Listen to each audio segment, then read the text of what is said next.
Hello and welcome to today's episode of Fabulous at 50. My name is Joanne Neweduk and I am your host, and I have the great honor of speaking to some of the most interesting women that are out there. And our conversations are intended to educate, inspire, and empower you. We are a community of women who have come together and support each other. We have laughter, we have friendship. And most of all, we teach each other and ourselves that we truly can invite fabulous into our lives. And today's guest is absolutely quintessential to what Fabulous at 50 is all about. She has incredible resilience. She is multifaceted, she is multi-passionate, and she is multi-talented, as you will see, from being an executive producer on a wonderful, I would just say a wonderful project. We're going to get into what it's all about, to surviving cancer, to running multiple businesses and being in business for decades. She is just such a delight, and I'm so happy to have her on the show. So Charmaine Hammond, just welcome. I'm so thrilled to have you here today. Thank you. Thank you so much. I'm looking forward to the conversation. Oh, it's going to be great because there's so much. Like, you and I have mostly communicated through digital means and emails. Right. And, I've heard you speak, but this is really one of our first juicy conversations. And many of my guests are people that I actually personally have known for the years. So today I am like so excited. Just our little preview at the beginning there. I was like, hold on, that's great stuff. Let's capture that. So, why don't we just start off with, go ahead and just tell us a little bit about yourself. Sure. Thank you. Well, I started my career off as a correctional officer. So my professional life began in jail as a correctional officer. That I did not know.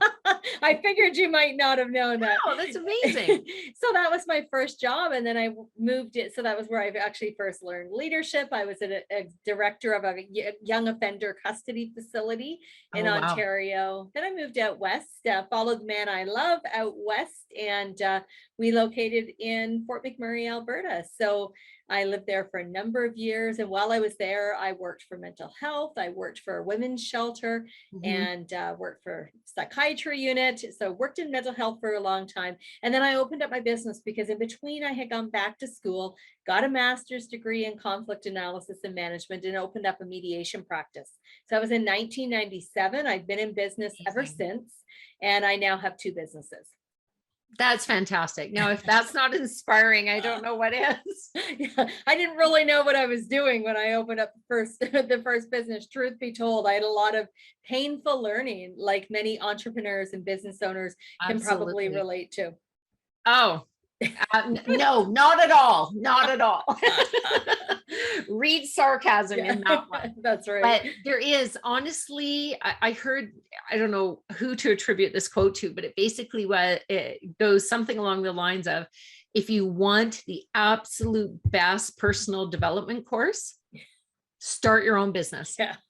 You are not going to succeed if you do not continually learn and grow, and you will learn so much about yourself by going into business. Yeah. Now, but right now, like on top of all that, you also have your own health journey. Yeah. And you're a breast cancer survivor. And so can you tell me a little bit more about that, and how did that impact your life? Sure. It impacted my life in the way that it took me by complete surprise. I was running 2 businesses. Life was great. In a great point in my life. This was, almost 3 years ago now, and found the lump myself. And within 4 weeks, I was in for surgeries and then 4 rounds of chemo. So things moved really quickly. I'm now happy to say I'm in my 3rd year of great results. So I'm feeling good. I know. Woohoo! So feeling good. But what was interesting for me, and this was a big learning, is when you're diagnosed with a health issue, you're faced with so many decisions right away, so many things that are out of your circle of knowledge, and you've got to rely on people in a way you've never had to rely on them before.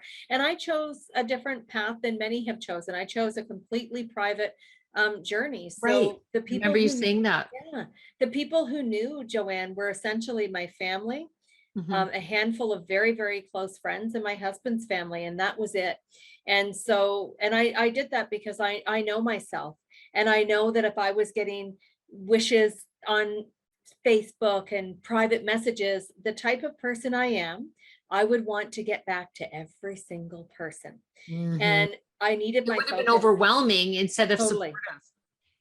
totally. And then I would feel guilty, Joanne, if I didn't get back to people. Yeah. So I just thought, no, this is my journey, and it doesn't need to be public. Everyone's journey is their own. And that's the journey I chose. And,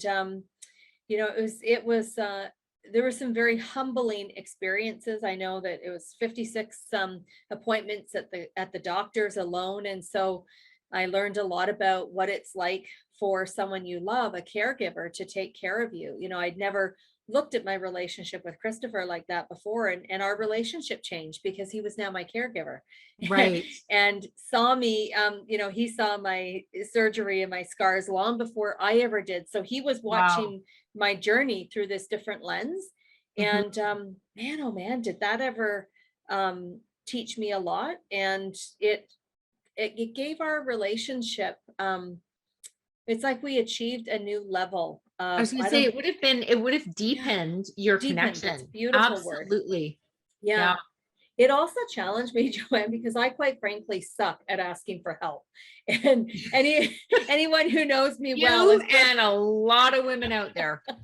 Yeah, it gets a little easier the older you get, but this actually forced me. I had no choice but to ask for help. There was things I could not do. I couldn't walk the dog for several months, and even just walking down the street for me, 3 houses down the road was like I had run a marathon. Wow. And I remember walking to the 4th house and I thought, I don't think I'm going to make it back. I'm exhausted, didn't have my cell phone. And then I was thinking, maybe I'll just sitting down on the stranger's front lawn thinking, I don't even know my husband's phone number. It's on call dial. Just press a button. I'm just going to interject here just as a joke, like Ron's number, I finally have down. We have been together almost 10 years. Okay. I mastered it this year.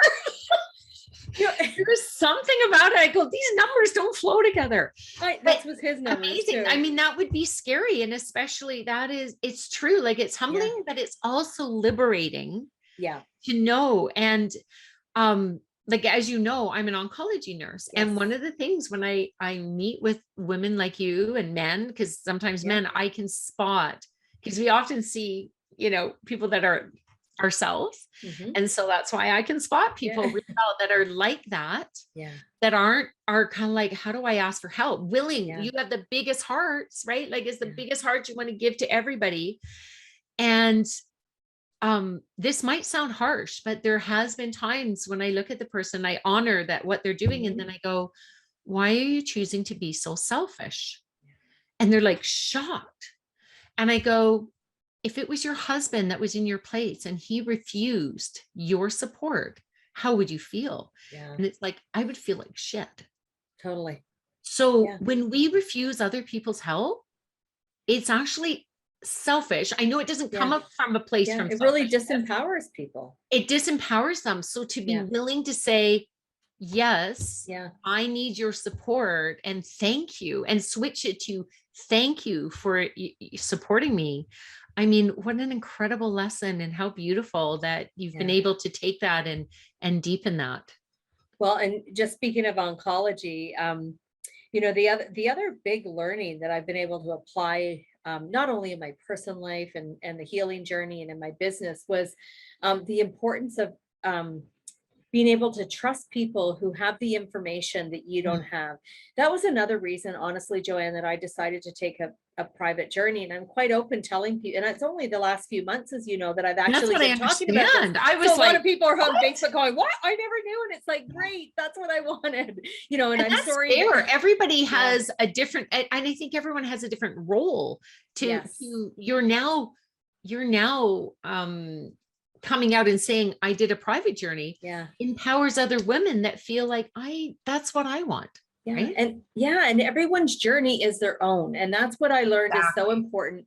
I didn't want to be able to have to answer questions about the treatment choices I was choosing, because it's, my life. And I see that all the time on social media where people jump in and they almost criticize someone's journey. And I was so grateful to the team, my oncology team. So the nurses, right.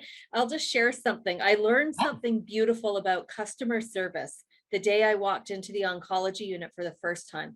Terrified, never been in an oncology unit before. Of course, I've met with my oncologist, but that was in the office. And now I'm going in for my workshop that we do before chemo. And the lady at the desk said, "You must be Charmaine Hammond."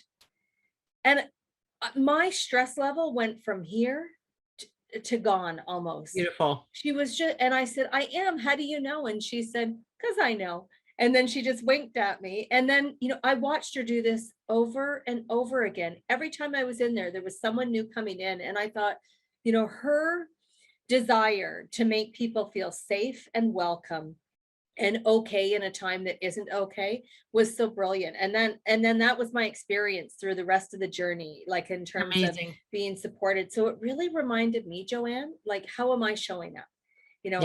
How am I showing up? How am I showing care and concern for other people? And how simple is just using someone's name? I know for myself, I used to watch someone and I didn't feel comfortable with it, but now I try and do it. Is when you can, this person ringing in your groceries and they have their name. When I leave, it's kind of like, "Thank you, Wendy," or "Thank you. Have a great day, Wendy." And people, I've been in restaurants where, they come to the table and it's like, "Hi, I'm Sam and I'll be your waiter for today. I'm your server for today." And it'll be like, "Hi, Sam, how are you doing today?" kind of thing. I can tell you, I've lost count on how many times I see them like go, "Oh, I'm they great. do a double Thank take. you for asking." And I'm like, that was a surprise. You mean no one has asked you? I'm like, I think it's a reminder that it's never underestimate the impact you have on other people. Totally. And talking about impact, I know that you are involved with a truly amazing project that you are so passionate about. It's been all over social media and it is about having a big impact.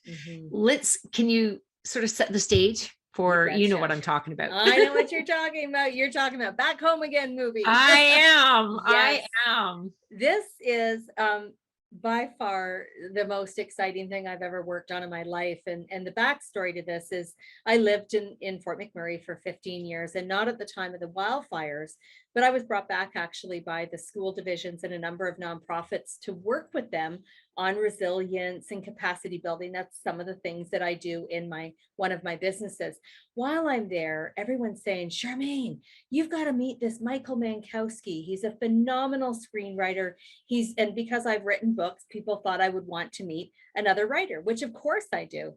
So I get together with Michael. We meet for coffee and a meal. And within 15 minutes of hearing Michael share this story with me, this screenplay, I was like, heck yes. I don't know how I can be involved, what I can do, but I would like to be involved in some way and support this. And Michael is a born and raised Fort McMurrayite. So he went through the fires in 2016. They were brutal.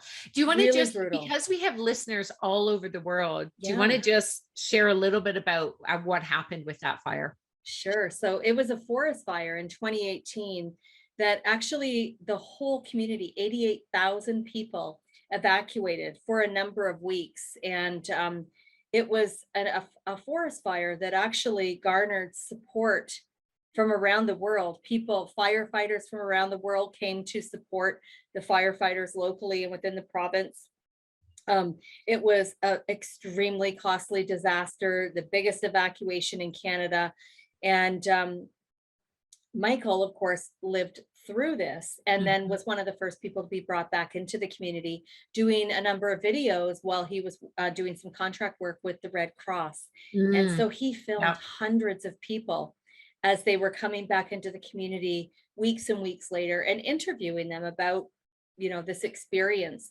Right. And as you can imagine, Joanne, you're hearing all these stories, and Michael, who's a writer, and a passionate man about telling stories that matter. He thought there's some stories here that need to be told. This could be a Absolutely. tool to help other people.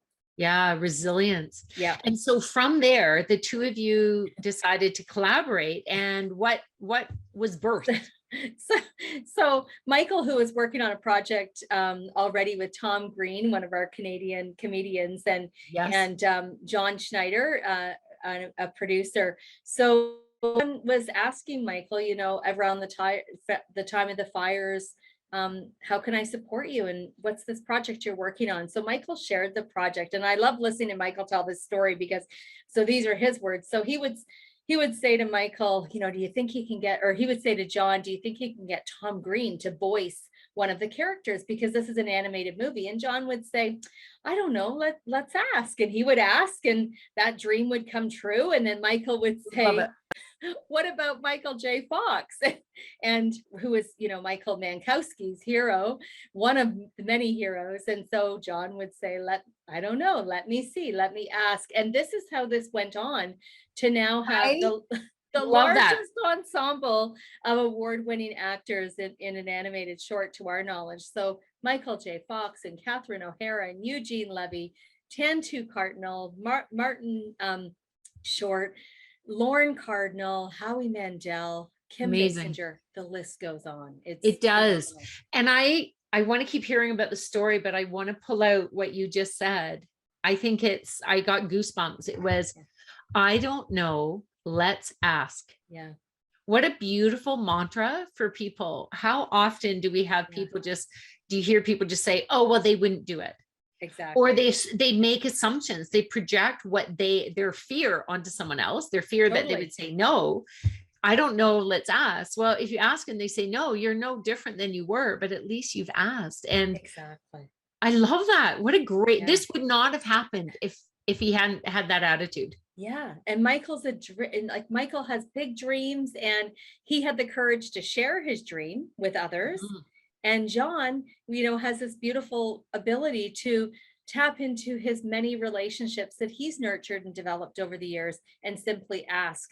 And that's how this cast was brought together. And I should also mention the entire cast donated their time and voice to this project. Wow. So that's really quite phenomenal. So explain to me and our listeners here a little bit more about what this is, what's its purpose, and how does one see it? So the movie, it's a 30-minute animated short, and Michael created this. He wrote this to be a conversation starter about mental health. So it shares real life stories from the Fort McMurray wildfire, but they're told through the perspective of animals who live in the forest. And we had 19 different mental health professionals, psychologists work with us around the script and the character development and the colors that were used in the animation. We had educators review it. And the goal of the movie was to have a movie that you would watch with someone. So this is not a movie where you put your children on the couch and go make dinner and they watch it. This is a movie to be watched as a family or as a workplace or as a school, as a classroom, to inspire conversations about mental health. What's very interesting about the timing, because we just launched in Edmonton in October, Edmonton, Alberta, Canada in October, and won 2 awards from the Edmonton International Film Festival. I know, woohoo! Congratulations. Thank you. It was amazing. And it was amazing to watch the movie with other people watching it. That was so cool. So cool. And there was a young girl. She was, I think she said she was 9 years old. And she said, this is a movie we all need to watch. It's about mental health. And I said, tell me more about this. She said, we all need to watch this because everyone's struggling with mental health because of the pandemic. And I thought, bingo, she gets this. And that's exactly why Michael created what he calls a love letter to his community. Oh, that's so Yeah. beautiful. I hadn't heard it like that. So if somebody, I know we'll put all the links and information in the show notes, no matter whether you're watching this on YouTube or you're in podcast land and you're just listening, whatever platform, you can go and get the show notes. And if you're not really sure where you're listening to it, which I know sometimes people are like, it just comes up, my kids set it up for me, then please go on over to www.fabulousat50.com. That's our website, and you'll be able to click the link that said podcast, and you'll get all the information there. And while you're there, I invite you to maybe check out the blog, sign up for our newsletter, and of course, even better, become one of our Fab Club members. And the reason I'm saying that here is because you're talking about mental health. And this is one of the reasons why I run Fabulous at 50. It's not that we're specifically address mental health, but we know that people, for longevity and also mental health reasons, one of the single greatest contributing factors is a sense of community, being part of community. And I know you and I are going to be in an event in Calgary, and there's lots of different stuff and mental health awareness that. And so what we provide with the Fab at 50 community, and whether you're just choosing to pop in once in a while and listen to a podcast, that's fantastic. You're part of the greater community. But the Fab Club is for women that want this live. We're not in person, we're on Zoom calls. We do have some in-person events, but this one there is a weekly touch base, and we cover anything from self-care to some movement to talking about books and movies, and having speakers on, which is fantastic. And I'd love to get you on one of those talks into the new year, so we can actually interact, and so people can meet you in person. But going forward with this movie, if somebody wants to watch it, or someone's listening and they're like, well, I'm a teacher, I think I want to bring it into my school, or somebody wants to bring it into their workplace, how do they do that? Well, one of the best ways to contact me would be through the website Raise a Dream. So raiseadream.com. And I'm on social media. You can find me on LinkedIn as well. And feel free to message me. And then the movie website and all the social handles for the movie are Back Home Again Movie. So the website is backhomeagainmovie.com, and we'll be listing out the rollout plans and where people will be able to watch the movie as we release this through Fort McMurray and across Canada and globally. And the other piece that I should mention as well is there's a fantastic trailer, and I'll make sure, Joanne, that I get you the link. The trailer really sets the stage for what I've seen the trailer. Oh, good. I haven't seen the movie. I watched the trailer when you put it out, but if you can give me the link, I will absolutely share it out to our community. We can include it in one of the newsletters as well. Awesome. And if you're in Calgary, the event Joanne was talking about in Calgary on December 15th at Community Now, we're doing a screening of the movie, a private screening for the group there. So I didn't know that. That's awesome. So you'll meet Michael. That is fantastic. I will be there. I'm one of the sponsors, or Fab at 50, the Fabulous brands. So that's Fabulous at 50 and Fabulous Health. And I'll put that in there, even though they're dovetailed together, but they are separate brands. The Fab at 50 is the community. Fabulous Health is my health and wellness practice. Wonderful. And so again, it often deals with mental health, because when I have women that come in that are highly stressed, and when people are stressed and worried about going into depression or have trauma that they feel is kind of locked inside, when we can help release that before it becomes a major issue, it makes a big difference. So there's a little hint that actually I spoke with Krista, and I will be doing some really fun things with my bowls and leading people through some activities during that day. So if you live in the Calgary area, by all means, speak to one of us, Charmaine and me, Joanne Newduck. Either of us, we will be posting that we have some tickets available, or you can check out Community Now. So I wonder if Krista's ears are burning. She does a great job for creating community. She does. And, also if you get the Community Now magazine, there was an article, I think it was last month, that was about the movie, and you can see the poster and Yes. get an idea about the movie and Michael and where his passion for this project came from as well. Yeah. And that is an online free magazine, right? So anyone, and even if you don't live in Calgary, maybe you're in another, another city within Canada or in the States or anywhere in the world, and you want to see, maybe you're somebody that goes, wow, I want to create a community magazine. It's so, I shouldn't say it's easy, but it's less complex. Like you can create online high quality magazines, and maybe you're the person to create that extra community in your given city or town. So yeah, it's a great way to get information out. I know with Community Now magazine, I was reading the September edition and the October edition, because the October one was another one that we were in, and just so rich in content. It's been a while since I read a magazine. It's like, oh, I love reading magazines. You can read these short blips of information in a it's not like sitting down and reading a whole book. So I agree with you. Yeah, it's a great way to create community and share information at the same time. And you've been doing this now.